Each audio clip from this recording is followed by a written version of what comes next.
Hello, hello. Gone live here. Gonna wait for a little bit of a build up. Gonna try to talk into the camera this time a little bit better and more often. And man, my hair is getting gray. Got a few things coming up. Going to be speaking at the Auto Remarketing Conference. It's in November. I believe I'll be speaking on the morning of the 13th. It goes from the 12th through that week. And I believe Tuesday morning I'll be speaking again. What I'm going to be talking about there on the used car portion of it is how internet leads and looking at your inventory through your internet leads and how it affects your closing percentage and stuff. So a deeper dive into inventory within your leads and the cause and effect of it. Hello, Bob White, Josh Brinson, what's up? Hey, Josh, your anniversary would have been today if you're still here, man. We miss you. But hope things are going good at your dealership. So a couple things I want to talk about as we're getting some people on here. What's up, Jonathan? So two things. Just talking to a dealer, and another dealer yesterday complaining about his gross and complaining about gross on the stuff that he's buying right now. He's paying top dollar at the lane, and of course he can't price them competitively out the gate and make any money on his cars. Now, retail drives wholesale, okay? Not wholesale doesn't drive retail. Just because we go to the lane and have to pay up doesn't mean we can go back to our lot and ask more for it. You got to realize that the auction is a national market and retail is a regional market at best, mostly a local market. You might get a national market on retail if you got some of those odd cars like a Prowler or something that somebody will travel to go get and get on their lot or buy from you. But most of your cars on your lot, I would say 70%, is going to be a local market. They're not going to drive 4, 5, 6 hours to get a Focus, right? So when you go to the auction, though, you're competing and buying and bidding against guys that are in all over the country and even other countries. So just because it's going higher at your local market in the auction doesn't mean your retail is going to get the same. But here's the thing. The first thing I wanted to point out is the dealers that do not have an aging policy are the ones that are costing dealers gross. We complain as dealers, and I deal with dealers every day, multiple times a day, day in and day out, week after week. We're really deep hands-on with our accounts. Again, we talk to our dealers every week and we go through price changes with them. And as dealers, I would say, or as the industry, we complain about the internet and market-based pricing and these areas or these things that we need to pay attention to and do is costing us gross profit because of the internet. But I would challenge that. Yes, more information out there for the consumers is costing, us to be more competitive to drive that traffic.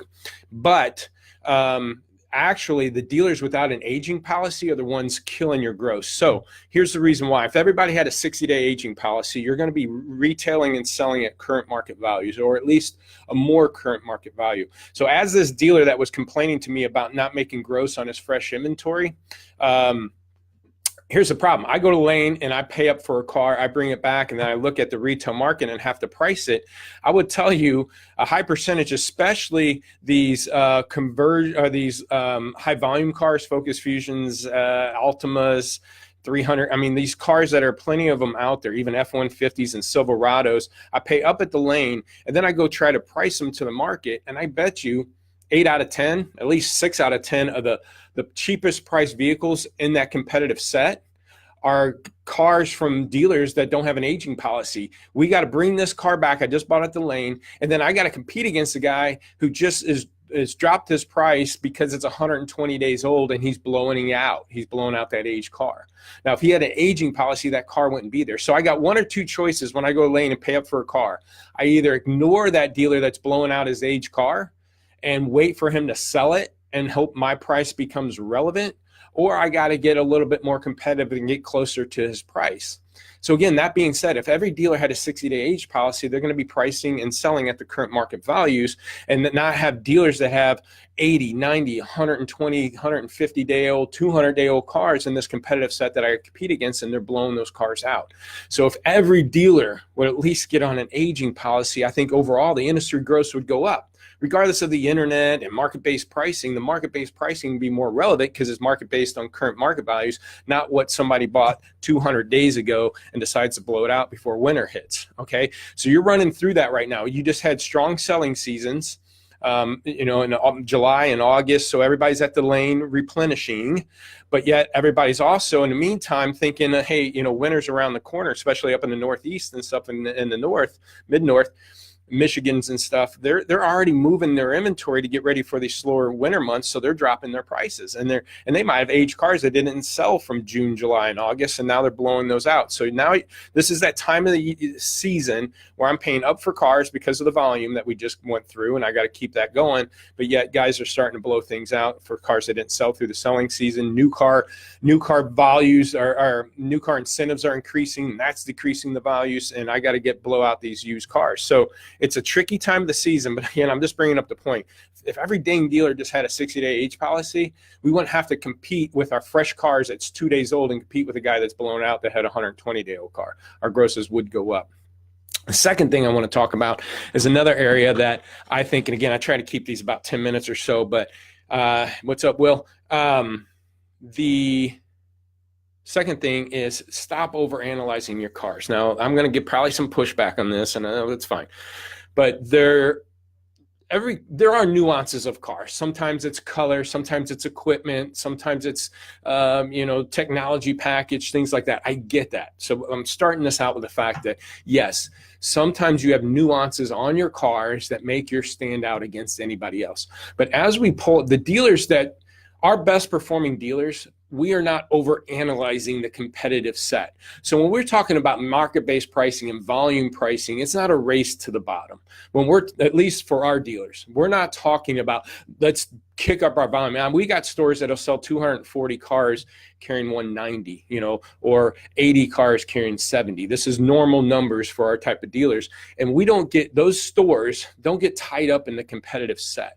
And if you can Google it, I'm going to try to paste it in the, I can't do it now, but after I'm done here, I'm going to paste in the picture of Michael Phelps when he was, if you've ever seen that, there's a meme running around, or there's a picture running around where losers focus on the winners and winners focus on winning. There's a picture of Michael Phelps at the Olympics swimming, and the guy in second place is peeking through the water looking at him, focusing on what Phelps is doing instead of winning. And there's so many dealers that get tied up of at least the dealers that they want to get better, but they continue to struggle because they're looking at the guy down the street. Well, what's he doing? How's he selling that many cars? Or they're pulling up their inventory. What's up, Andy? Hello. They're pulling up their inventory and going, well, what's the guy down the street?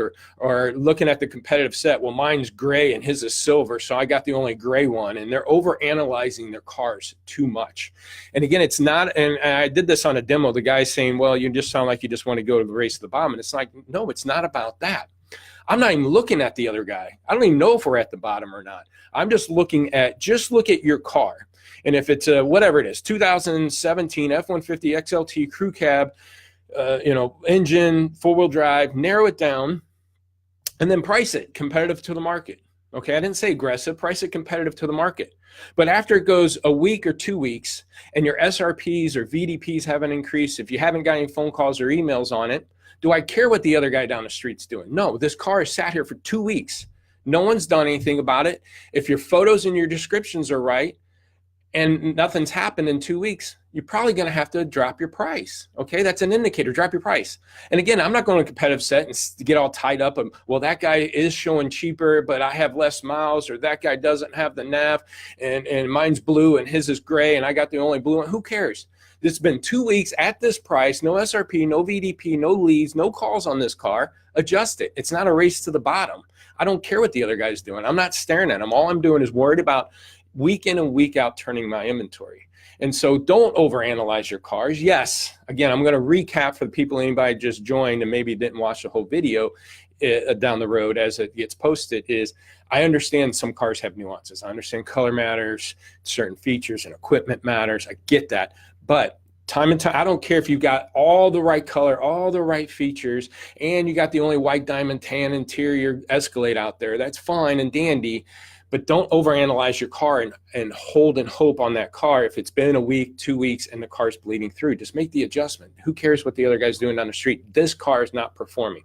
And that's what you got to do, car by car, and week after week. What cars are performing, which ones aren't, analyze it, move it, analyze it, move it. And make those moves based on not the race to the bottom. I don't care what the other guy down the street is. I don't care if I'm number 1 or number 20 or number 5 in the market compared to the other ones. If my car is not performing, move it or do something about it. Redo the photos, redo the descriptions, but don't just let it sit and then overanalyze it because you got the only black one or the only black one with nav or whatever the case is. So those are the other dealers that continue to struggle as they worry about the guy down the street. Like I said, the Michael Phelps photo where the guy's focusing on Michael Phelps instead of focusing on winning. Quit worrying about the guy down the street. Quit worrying about what the other cars in the competitive set are doing. Worry about what your car's doing, how it's performing, make the adjustments. So that's why I try to defend with our dealers. It's not about a race to the bottom. It's not about, do volume and make up drop your price and make up the volume, your gross and your volume. That's not the case. We want to be able to maximize gross and volume. Make sure 2 things. Again, nothing you can do or take control, but I believe that the dealers without aging policies are the ones causing dealers gross right now. It's not the internet and over market-based pricing so much as it is these guys. It's market-based pricing because I got to compete against this guy with a 120-day-old car. That was my first point at the beginning of this video. So if you guys just join and catch that. Second thing is, again, quit overanalyzing your car. It's not a race to the bottom. Is my car performance not? Move it. Do something about it after a week or 2, make those adjustments, okay? Got a big announcement coming up. Actually going to be doing a workshop in October. It's kind of a short notice, but September 1st is our 5-year anniversary, and I kind of want to give back a lot of these videos and tips, a lot of things we do. We just, I share with the industry. Check out my YouTube channel, just Lotpop, and there's 100 videos and tips up there. So I want to kind of do a workshop that'll focus on 3 areas. If I was going into a store and I was going to attack it and try to turn around, the 3 areas I would focus on in this order would be the inventory first. So we're going to spend half a day on the workshop going over inventory. And it's a workshop. It's not a conference. It's somebody pitching. I'm not pitching anything. Anything I'm going to go over is you can apply and do on that day. So you're going to be able to take a workshop, and we're going to give you all the points of what you need to do with your inventory today to make a difference on it. Okay, so the first half of that workshop is going to be, I'm going to attack the inventory, because if I can do that, I'm going to start getting leads stirred up. And leads and sales solve all problems. So get that inventory going so you get some leads and get the sales going. Then 2, and I'm telling you this as tips, with or without going to the workshop or whatever, the second area I would attack is my internet processes then. Because if I create a great internet process and don't have any leads, what's the point? So now that I'm getting leads, I need to make sure I'm following up long-term, 60, 90, 100 days, and definitely keep them active until they buy, die, or unsubscribe.